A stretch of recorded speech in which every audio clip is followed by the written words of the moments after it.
Friends, welcome to 3 முடிச்சு promo. இன்னைக்கு நம்ம 3 முடிச்சு சீரியல்ல என்ன விறுவிறுப்பான விஷயம் அப்படின்னு பார்க்கறதுக்கு முன்னாடி, நம்ம சேனல சப்ஸ்கிரைப் பண்ணல அப்படின்னா, மறக்காம சப்ஸ்கிரைப் பண்ணிக்கோங்க. இப்ப வாங்க அந்த விறுவிறுப்பான விஷயம் என்ன அப்படின்னு சொல்லிட்டு பார்த்துரலாம். இப்ப நம்ம அர்ச்சனா வந்து எப்படியாச்சும் நந்தினிய இந்த வீட்ட விட்டு அடிச்சே துரத்தியே ஆகணும் அப்படின்றதுக்காகவும், இந்த குடும்பம் வந்து அப்படியே சில்லி சில்லியா பிரிஞ்சிடணும். சுந்தரவல்லி மட்டும் தான் இப்ப அர்ச்சனாவுக்கு கரெக்ட்டா இருக்காங்க. ஏன்னா, சுந்தரவல்லி மட்டும் தான் அர்ச்சனாவ மறுபடியும் சூர்யா கூட சேர்க்கறதுக்கு சம்மதம். மித்தபடி வீட்ல உள்ள யாருக்குமே சம்மதம் இல்லாததுனால, எப்படியாச்சும் வீட்ல உள்ள ஒருத்தரா வெளியேத்தி ஆகணும் அப்படின்னு சொல்லிட்டு, இப்ப மாதவியையும் அவங்க ஹஸ்பண்டையும் வெளியே இந்த வீட்ட விட்டு வெளியே எடுக்கணும் அப்படின்றதுக்கு தான் அர்ச்சனா இவ்ளோ திட்டங்கள் போட்டுட்டு இருக்கா.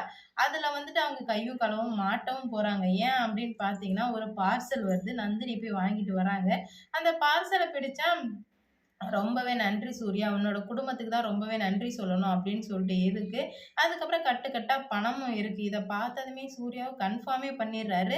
அப்ப நம்ப குடும்பத்துல இருந்து தான் ஏதோ ஒண்ணு போயிருக்கு. அப்ப நம்ப குடும்பத்துல உள்ளவங்க தான் சதி பண்றாங்கன்னு சொல்லிட்டு தெரிஞ்சுக்கிட்ட சூர்யா, உடனே ஷார்ப் வந்து படபடன்னு ஆக்குறத பார்க்குறாரு. அதாவது அவங்க மாமா அசோகன் வந்து ஒரு மாரி படபடன்னு ஆகவும், "என்னாச்சு மாமா பார்சல் வருமே நீ ஏன் ஒரு மாரியா ரியாக்ட் பண்ற?" அப்படின்னு கேட்கும்போது, "ஒண்ணும் இல்ல மாப்பிள, ஒண்ணும் இல்ல மாப்பிளன்னு" படபடன்னு சொல்றாங்க.